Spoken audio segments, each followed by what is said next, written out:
তাদেরকে রিওয়ার্ড করা হয়, যারা চটি চাটবে না তারা রিওয়ার্ডেড হবে না। জগদ্দল বিধানসভা কেন্দ্রে রাজনৈতিক উত্তাপ ক্রমশ বাড়ছে। প্রচারের ময়দান থেকে এবার বিদায়ী বিধায়ক সোমনাথ শ্যামকে তীব্র ভাষায় আক্রমণ শানালেন পদ্মপ্রার্থী ডক্টর রাজেশ কুমার। অন্যদের সুরে তিনিও সোমনাথ শ্যামকে লোহা চোর বলে কটাক্ষ করেন। সেটা হচ্ছে যে প্রধানমন্ত্রী আসছেন, প্রস্তুতি কেমন, কি বলতে চান?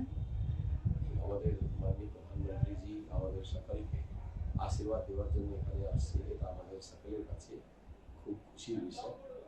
সব যারা প্রার্থী আছে আমরা সবাই এখানে থাকবো।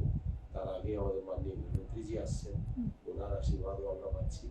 তো এটা আমাদের সকলের জন্য খুব বড় খুশি। সব কর্মীদের মধ্যে খুব বেশি খুশি সকলেই আছে এবং তাতে আমাদের আরো বেশি উৎসাহ থাকবে। জগদ্দল এবং আশেপাশে যেসব সিট আছে তাদের মার্জিনকে আরো ভালো করা, তার জন্য সকলে চেষ্টা করবে। তবে মানুষের তো কোনো কাজ এখানে হয় না, মানুষের কাছ থেকে তো শুধু তোলা আদায় করা হয়েছে। প্রত্যেক জিনিসের মধ্যে তোলাবাজি, সব ফ্যাক্টরিতে তালা লাগিয়ে কমিশন বন্ধ করা, লোহা বিক্রি করে দেওয়া, লোহা চুরি করে বিক্রি করে দেওয়ার মধ্যে পিএইচডি করে নিয়েছেন বিধায়ক। তো এই যে জিনিসটা আছে, মানুষ কিন্তু ক্ষিপ্ত আছে, কোনো সুবিধা ওদের বাড়ি অব্দি পৌঁছায়নি। তারা এখনো যে প্রধানমন্ত্রীজির যে একটা প্রকল্প আছে জল জীবন মিশন, শুধু ব্যক্তিগত আক্রমণে থেমে থাকেননি রাজেশ কুমার।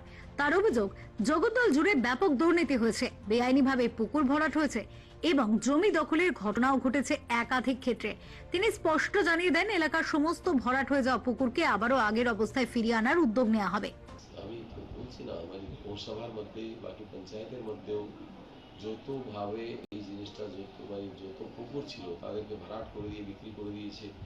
এইসব জিনিসটা আমাদের প্রধানমন্ত্রীজি বলেছে কি যত এই ধরনের স্ক্যাম এরা করেছে প্রত্যেকের ফাইল খোলা হবে, তদন্ত করা হবে। তো যারা এর মধ্যে রোড আছে তাদের বিরুদ্ধে কঠোরতম অ্যাকশন নেওয়া হবে। একই সঙ্গে জমি দখল নিয়ে কঠোর অবস্থান নেওয়ার বার্তাও দেন তিনি। রাজেশ কুমারের দাবি, মানুষের আশীর্বাদে জয়ী হলে জগদ্দলকে সম্পূর্ণ দুর্নীতিমুক্ত করা হবে এবং স্বচ্ছ প্রশাসন গড়ে তোলা হবে। ভোটের আগে এই মন্তব্য ঘিরে জগদ্দল রাজনীতিতে নতুন করে চড়ছে পারদ। Bureau report, channel 10।